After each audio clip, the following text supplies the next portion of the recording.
Prostaglandins, apa lagi? Leukotrienes, cytokines, apa lagi? Thromboxanes, histamines, those are called eicosanoids lah. It's a type of signaling molecules kan that transfer information between the cells in your body. Okay, so in this topic you have to focus on the prostaglandins. We are going to focus on the prostaglandins. How does prostaglandin being stimulated?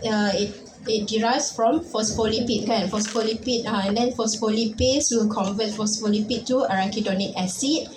And then arachidonic acid will undergo two major pathway, the lipoxygenase pathway and cyclooxygenase pathway. Lipoxygenase pathway will convert arachidonic acid into leukotriene. What does leukotriene do? What is the function of leukotrienes that you know? It plays a role. The major role is in your respiratory system lah. It combats it in response to allergies, apa lagi, asthma. Okay, major function of leukotrienes, it produce response towards allergies and asthma, all those bronchoconstrictions activities. Okay, and then the other pathway is cyclooxygenase pathway, which converts arachidonic acid into prostaglandins. We have a few types of prostaglandins like PGD, PGE, but the most common prostaglandins that involve in inflammation, fever, pain is PGE, PGE2. So what are the functions of prostaglandins that you know? Prostaglandins are needed for normal body functions kan. So what are the physiological function of prostaglandin? It helps to protect your gastric mucosa, and then what else? Helps in vasodilation, helps with smooth muscle contractions, ada banyak lah. So we need prostaglandin in physiological body response as well. Okay, and then besides prostaglandin, arachidonic acid which undergoes cyclooxygenase pathway also produce thromboxane. What is the function of thromboxanes?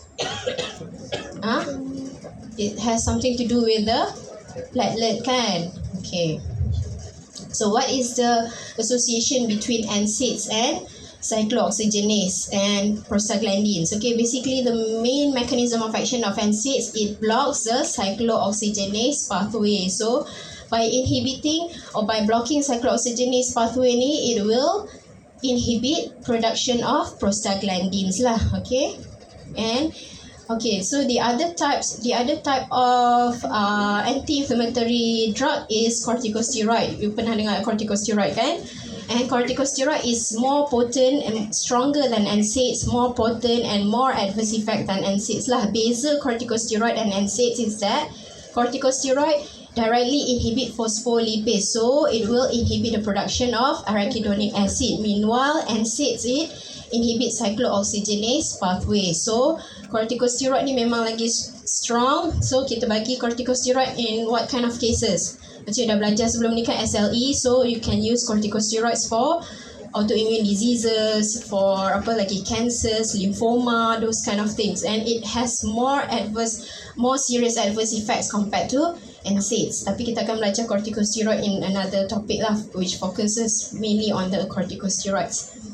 Okay, so what is the difference between COX-1 and COX-2? You have to know the differences because kita ada classes of Nsaids yang only inhibit COX-1 and then the other yang only inhibit COX-2. So what is the difference between COX-1 and COX-2 is that COX-1 ni, it is continuously stimulated by the body. It creates prostaglandin that is needed for physiological function of your body, for basic housekeeping throughout the body. Okay, so like I said before, prostaglandins that are needed to protect your gastric mucosa, needed for normal blood function, and then for vasodilations and so on. Meanwhile, COX-2 ni, it is induced when your body is subjected to stimuli such as pain, inflammation, fever. Okay, it produces prostaglandins for inflammatory pain, fever responses lah. Okay, so what happens when, okay ni COX-1, it produces protective prostaglandins. Meanwhile, COX-2, it produces prostaglandin that is needed for inflammatory or pain responses. So maksudnya the more Nsaids block COX-1, the greater it is its tendency to cause adverse effects such as ulcers and bleeding. Faham ya? Sebab COX-1 is needed to produce the protective prostaglandins in your body. Meanwhile, COX-2 ni memang mainly on the inflammatory pain and fever responses. So maksudnya kat sini, which one has more adverse effects? Those, yes, COX-1 inhibitor. COX-2 inhibitor, so much lesser adverse effects compared to COX-1 inhibitor. Okay. This is the classification based on the compounds. Tapi kalau you lagi senang you nak ingat, you ingat based on the groups lah. First is non-selective COX inhibitors, or we call it as traditional Nsaids. Maksudnya these drugs inhibit both COX-1 and COX-2. These are the traditional Nsaids lah, which comprises of salicylate such as aspirin. Aspirin is a prototype lah, the first Nsaid that was discovered. And then we have propionic acid, ibuprofen, naproxen, ketoprofen, phenamic acid, mefenamic acid, which is yang I cakap tadi, Ponstan, indoacetic derivative, diclofenac, indomethacin, ketorolac, and then enolic acid such as piroxicam and tenoxicam. All of these, ingat ya, they inhibit both COX-1 and COX-2. And then we have preferential COX-2 inhibitors. It can blocks both COX-1 and COX-2, but it blocks more COX-1 than COX-2 lah. It prefers COX-2 than COX-1, such as meloxicam, or famous brand name is Mobic. Okay, and then we have selective COX-2 inhibitors, which only inhibit COX-2 sahaja. All the coxib, celecoxib, etoricoxib, parecoxib, okay. But the most commonly used coxib is celecoxib lah, or Celebrex. Etoricoxib pun famous juga, Acoxia. And then lastly we have analgesic antipyretic with poor anti-inflammatory action, which is paracetamol. So paracetamol mainly used as analgesic and antipyretic sahaja. If you have any type pain related to inflammation, such as apa, OA ke apa, rheumatoid arthritis ke apa lagi, any type of inflammation, you jangan ambil paracetamol. Okay, paracetamol has very poor anti-inflammatory action lah, mainly used for fever and mild pain sahaja. Okay, alright, so we'll go one by one. The first one is a prototype, aspirin. Okay, pharmacological actions include analgesic, anti-inflammatory, antipyretic, and it is the only Nsaid that has antiplatelet activity. So that's why in CBS hari tu you dah belajar aspirin kan? What is the function of aspirin for CBS? Kita panggil ubat cair darah kan? So it helps to prevent heart attack, prevent stroke. Okay, alright.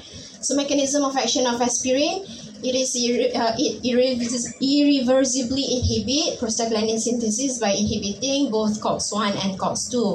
And the other mechanism also is that it may inhibit platelet aggregation due to reduced production of thromboxane. So it can prevent thrombosis and prolong bleeding time. Okay, alright.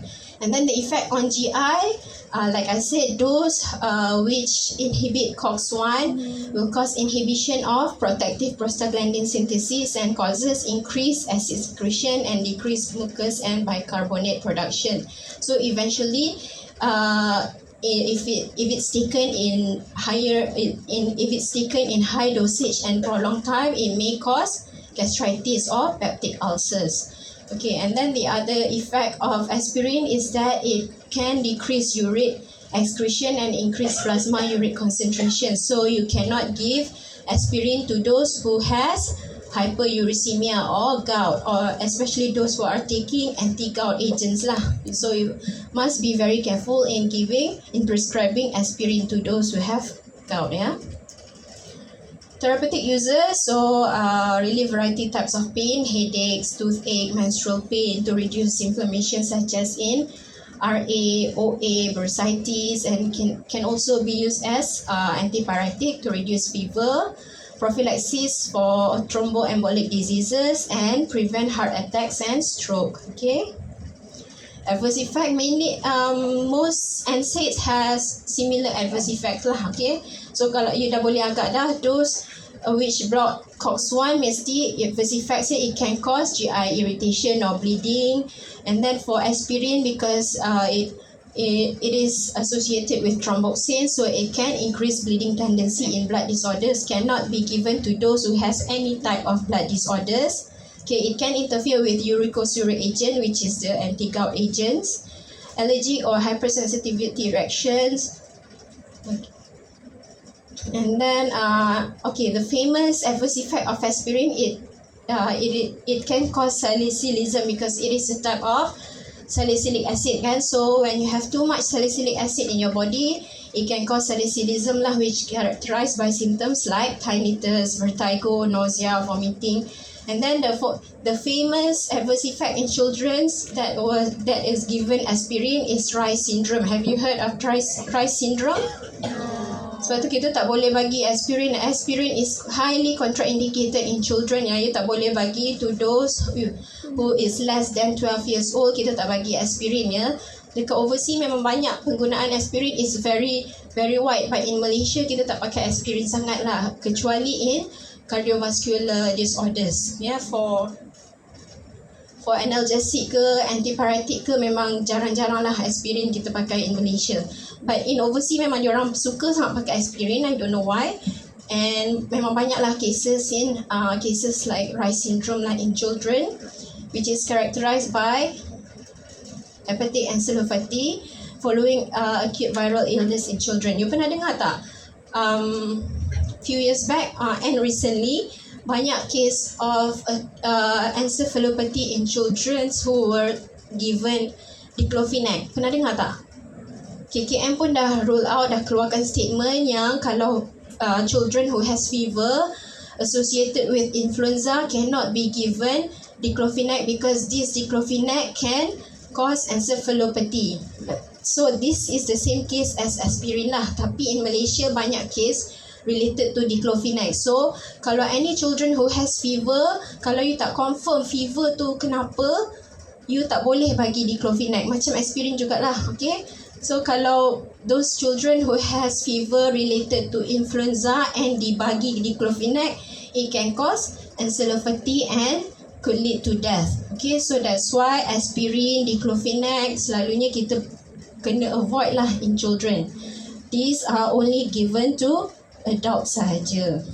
Alright, this is the symptoms of salicylic poisoning: tinnitus, hyperventilation, and then in severe toxicity it can cause metabolic acidosis and seizures. This one side effect of aspirin in adults. Okay, boleh baca lah. Alright, so contraindications of aspirin. You dah tahu adverse effect of aspirin. You boleh agaklah contraindications of aspirin. You cannot give to those who have bleeding disorders such as hemophilia and other bleeding tendency, allergic to other Nsaids, and then those who already have peptic ulcers or gastritis, those with kidney disease, hyperuricemia and gout, and those who are pregnant and nursing. Right? Okay, next group is indomethacin. Indomethacin is more potent than aspirin in terms of analgesic and anti-inflammatory action. Usually prescribed for anti-inflammatory agents lah. So this is usually kita tak ambil indomethacin for mild pain. Okay, mild pain macam headache ke, dental pain ke, macam the usual pains lah kita tak ambil indomethacin. Usually kita ambil in inflammation conditions such as banyaklah, especially those related to musculoskeletal, such as rheumatoid arthritis, osteoarthritis, gout, acute gout, pseudo gout. Okay, and then special characteristic of indomethacin is that it can be used to accelerate closure of patent ductus arteriosus in premature infant. Apa tu ductus arteriosus? Tahu kan apa kan? It's a temporary blood vessels connecting the baby and the mother kan. And then during near to birth or after birth, this ductus arteriosus usually will seals off.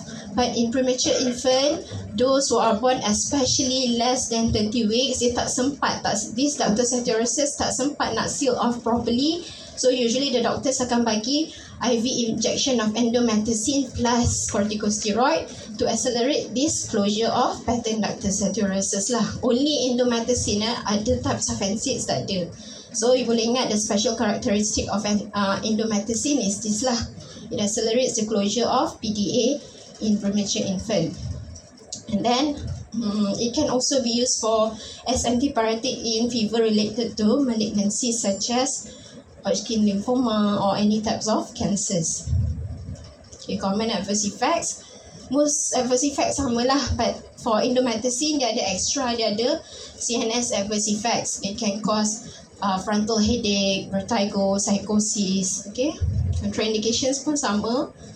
Cannot be taken, sama macam tadi, cannot be taken for pregnant and children, peptic ulcer, allergic to other Nsaids, those who have renal diseases, cardiac failure and mental disorders.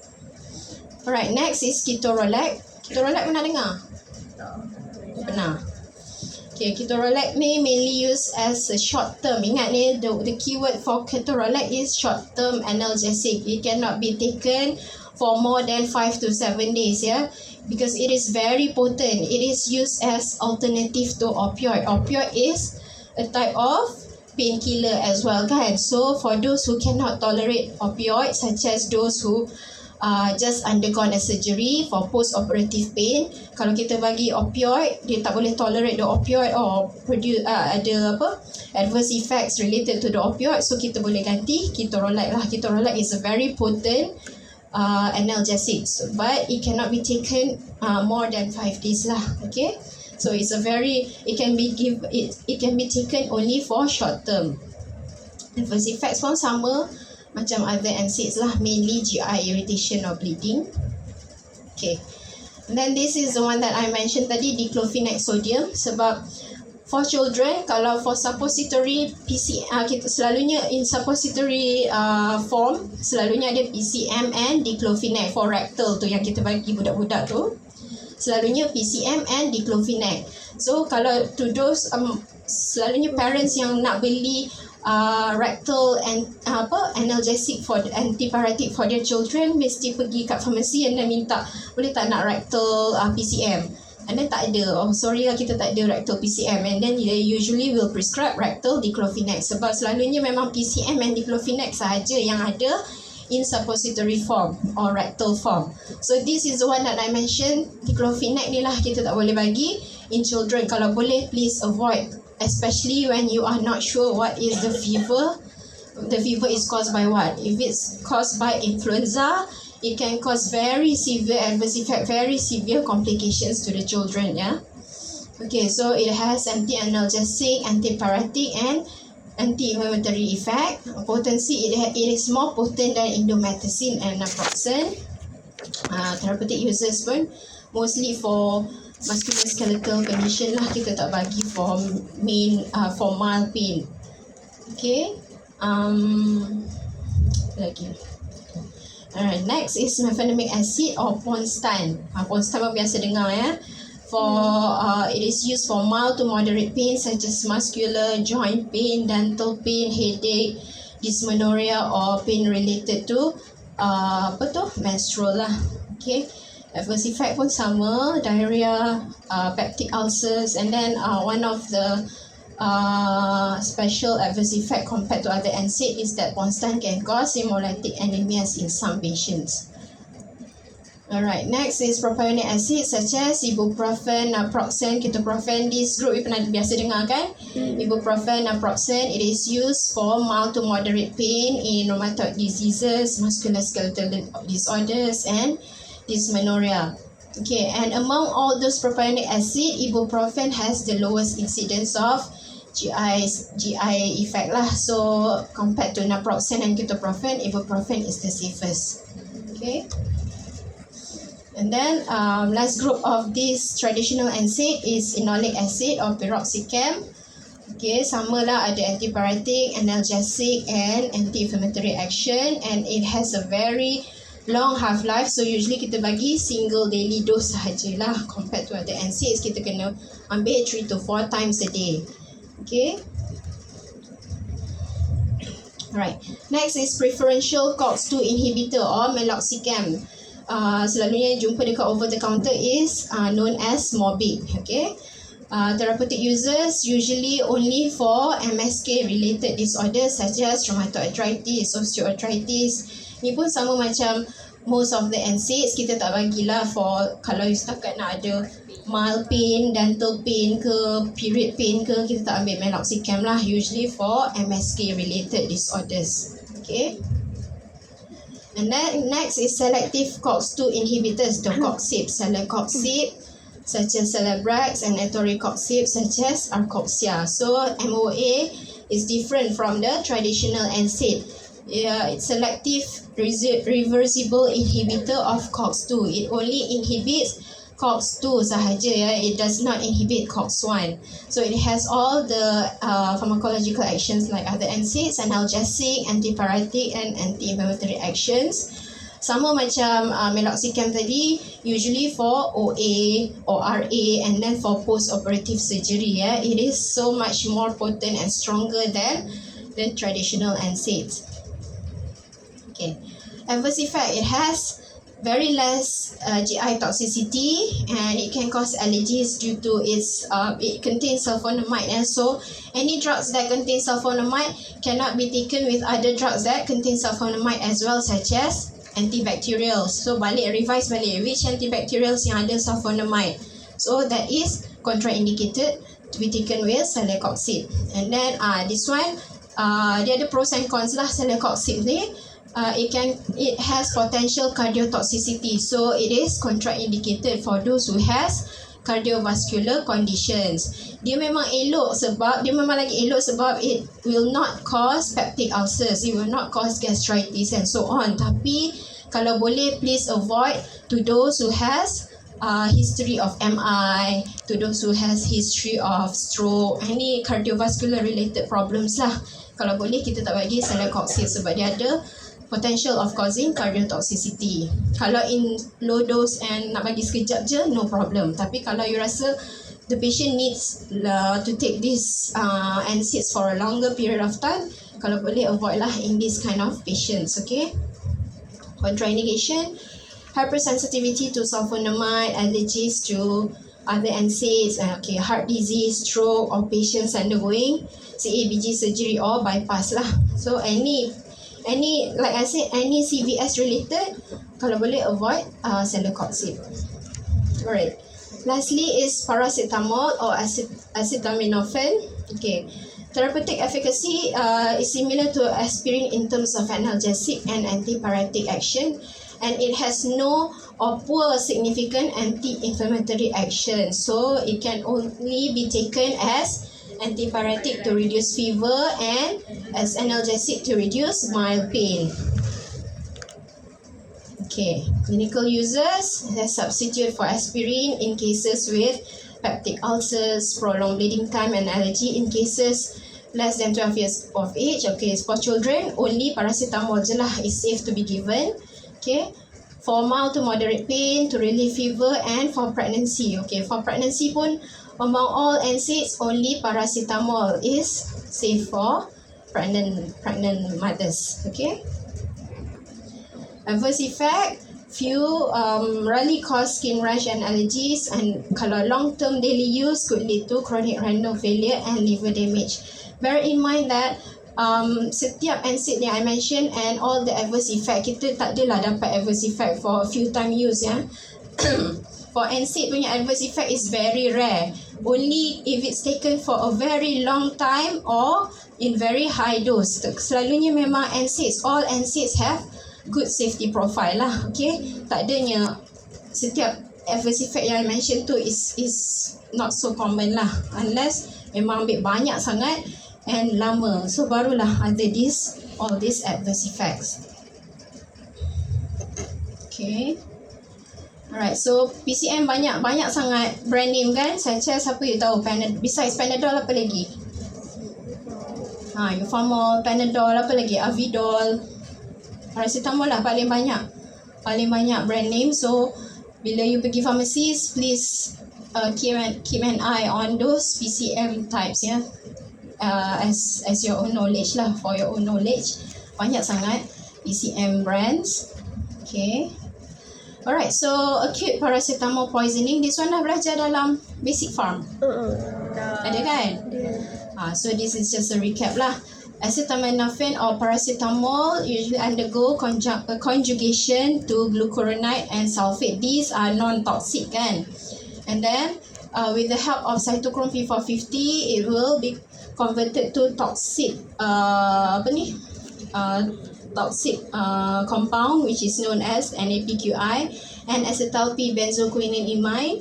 And then with the help of your N-acetylcysteine in the body, in your liver too, it produces glutathione to convert this toxic compound to non-toxic conjugates such as cysteine and capturic acid. Okay, the safe dose of paracetamol is 4 gram a day. Sebiji usually ada 500 gram kan, the standard PCM. Kalau Eufamol, some Eufamol ada 650, but the standard dose is 500 mg sebiji. And sekali ambil, kita usually ambil 2 biji, that is 1 gram already. The maximum dose a day is 4 gram, and if it's taken more than 10 gram in one dose, that is already overdose. Okay, so when it's taken in overdose, your glutathione stores in the body is not enough to convert this toxic into non-toxic conjugates. So that's why it will lead to those hepatic problems and renal problems. Okay, right. Clinical signs and symptoms of paracetamol poisoning. Paracetamol poisoning susah nak diagnose because the signs and symptoms are very slow. Most patients who present within 24 hours of ingestion are usually asymptomatic. So kalau let's say a person who takes 10 gram a day of paracetamol, dia memang selalunya memang sihat, asymptomatic. Okay, tapi only very few that complain of nausea, vomiting, pallor and diaphoresis, and right upper quadrant and tenderness may begin to develop a few days after overdose. Okay, and if it's untreated, in undertreated case, signs of hepatotoxicity and hepatic failure usually take 48 to 72 hours to develop. Lambat lah, such as hypotension, encephalopathy. Okay, unless kalau ambil macam like too many, like more than 20 grams or 30 gram, barulah dia cepat nampak the signs and symptoms. Kalau about 10 to 20 gram sahaja, memang most of them still asymptomatic for a few days. Okay, alright, so the antidote for paracetamol poisonings include activated charcoal and acetylcysteine and methionine. These are the standard antidote for paracetamol poisoning lah. Alright, so how do you manage paracetamol overdose? Firstly, you have to differentiate whether it is a type of single overdose ke staggered overdose. Maksudnya kalau single overdose tu maksudnya all tablets are ingested within 1 hour. The management is different so that's why first of all you kena tanya yang bila datang kat ED tu cases of paracetamol poisoning tu, you kena investigate lah whether it's a single overdose or staggered overdose. Staggered overdose ni tablets taken over more than 1 hour. Okay, and then a lot of calculation that you need to do kalau in managing paracetamol overdose lah. Ingestion is significant if ingested amount is 75 mg per kg, so you have to count related to the body weight. And then activated charcoal is given if OD is less than 1 hour. If it's single overdose, you bagi activated charcoal. Activated charcoal is safer than other types of antidotes such as N-acetylcysteine. Okay, and then you have to delay the blood samples until 4 hours from OD. Maksudnya apa? Maksudnya contohnya kalau this person ambil overdose paracetamol at 12 PM for example, okay, and then terus kawan dia bawa pergi ED, you have to delay the samples after 4 PM onwards because kalau you terus ambil blood samples, it does not reflect the real PCM in the plasma. Sebab paracetamol absorption is very slow. Okay, so you have to delay the samples, tunggu dulu at 4 or 5 PM baru you ambil balik the blood samples, barulah it reflects the real paracetamol level in the plasma. Okay, sebab N-acetylcysteine you tak boleh simply bagi ikut suka you je. N-acetylcysteine ni is quite toxic, so you have to calculate betul-betul the dosage. Kita tak boleh simply nak bagi antidote to manage the paracetamol poisoning. Okay, so do not start NAC if levels become available within 8 hours of ingestion. Okay, so basically nak cakap, kalau if it's the overdose is about 8 hours ago, it's still safe lah. You have to wait until you get the real blood levels of PCM, barulah you boleh start calculating the NAC dose to help with the paracetamol poisoning. Okay, ni pun dah cakap kat sini lah, so you can read. Do bloods immediately unless ingestion is less than 4 hours ago, then delay bloods until 4 hours post ingestion. Start NAC immediately if single ingestion is more than many hours ago. If it's staggered ingestion, kalau staggered ingestion, you susah nak predict kan the dosage and all. So if it's staggered ingestion and you tak sure, barulah you boleh start NAC immediately. And timing of overdose is uncertain. Ingestion is more than 4 hours and blood result will not be known within 8 hours ingestion. In this kind of condition, baru you boleh bagi NAC immediately. Okay, tapi you boleh bagi for the time being, give activated charcoal if ingestion is less than 1 hour and dose is more than 150 mg per kg. So for the time being, you tak sure lagi apa semua, you bagi activated charcoal first. Alright? Okay, so far faham ya? Okay, so let's go through a simple case study. Okay, a 50-year-old man presents with complaints of bilateral morning stiffness in his wrists and knees, and pain gets worse upon exercise.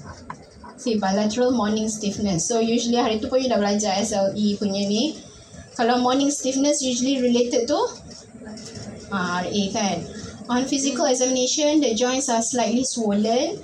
His lab findings are negative except for slight anemia, elevated ESR and positive rheumatoid factor. With the diagnosis of RA, he started on regimen of naproxen to 20 mg BD. After a week, the dosage is increased to 440 mg BD. BD tu apa? Maksudnya? 2 times per day. Twice a day. You kena tahu all the terms BD, QD semua, please find out ya. BD tu maksudnya apa? Twice a day. Kalau 3 times a day apa? Kalau 4 times a day apa? What is the class and MOA of naproxen? Naproxen is under propionic acid. Okay, MOA. MOA of Nsaids are very easy kan?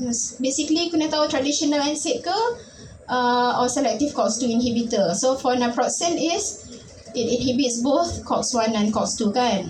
Okay. So state the possible adverse effect of naproxen. Pun senang lah. GI bleeding, peptic ulcers, gastritis, apa lagi? Right. His symptoms are reduced, but he complains of significant heartburn that is not resolved by antacids. Usually kita bagi kalau patient complains of having heartburn ke apa ke, usually kita suruh ambil antacids lah. Okay, but in this case, it is not resolved by antacids. He is then switched to celecoxib to 100 mg BD. On this regimen, his joint symptoms and heartburn resolve. What is the MOA of celecoxib? It selectively inhibit cyclooxygenase 2. Explain why celecoxib is preferable than any other Nsaids at this point. So these are the standard questions related to Nsaids lah that you have to know and familiarize yourself with ya. Selalunya memang kita banyak tanya what is the differences or why celecoxib is preferable than other Nsaids. Because you kena pandai lah karang ayat. It selectively inhibits COX-2 only. Since it does not inhibit COX-1, so it will not have any effect on the protective prostaglandin. And you kena tengok lah berapa marks. Kalau 3 marks, bagi 3 points. Kalau 5 marks, kena pandai-pandai lah karang ayat to make it 5 points. Okay? 2 years later, he returns with increased joint symptoms. His hands, wrists, elbows and knees are now appear swollen, warm and tender. What therapeutic options should be considered at this time? Apa? Okay, for MSK related conditions like this kan, RA ke, OA ke, Nsaids ni can Nsaids cure the condition? Nsaids is not given to cure the condition. It only controls the pain and inflammation sahaja. So how do you treat this kind of case? This kind of cases? You nak bagi apa? Corticosteroid. At early diagnosis, memang kita bagi Nsaids. But later on, if it's not controllable, and then the symptoms come back, like with increased joint symptoms like this, at this point nak bagi apa? Steroid. Steroid. Yes, okay, boleh bagi steroid. But this is when you bagi anti-rheumatic drugs lah, which you tak belajar lagi. It is called DMARDs, disease modifying anti-rheumatic drugs. Okay, so later on you akan belajar lah tu. So usually for anti-rheumatic drugs kita tak bagi at early diagnosis lah. Early diagnosis is manageable. Some patients tak perlu ambil anti-rheumatic drugs pun. Okay, sebab kalau memang early diagnosis, you boleh control cepat-cepat with Nsaids. Dia tak develop teruk lah the symptoms. Okay, but most of patients memang ambil lah later on. Eventually kena ambil juga disease modifying anti-rheumatic drugs plus corticosteroids. Alright. Ni sebenarnya ada notes on gout, but I will include this in your SLP notes lah later on. Okay. But I will upload this in goals, so you boleh baca jugalah drugs for gout. Drugs for gout tak banyak. Okay, kita ada acute gout, chronic gout. Acute gout pun ada apa je, colchicine. And then chronic gout we have allopurinol and probenecid and sulfenpyrazine. Nanti bacalah. Right, that's all there is to it about Nsaids. Nsaids are very simple. Mechanism of action pun semua similar. Adverse effects pun similar. So the only important thing about Nsaids is that you have to know, you have to remember and understand the classification of Nsaids. Yeah. Alright. Any questions? There.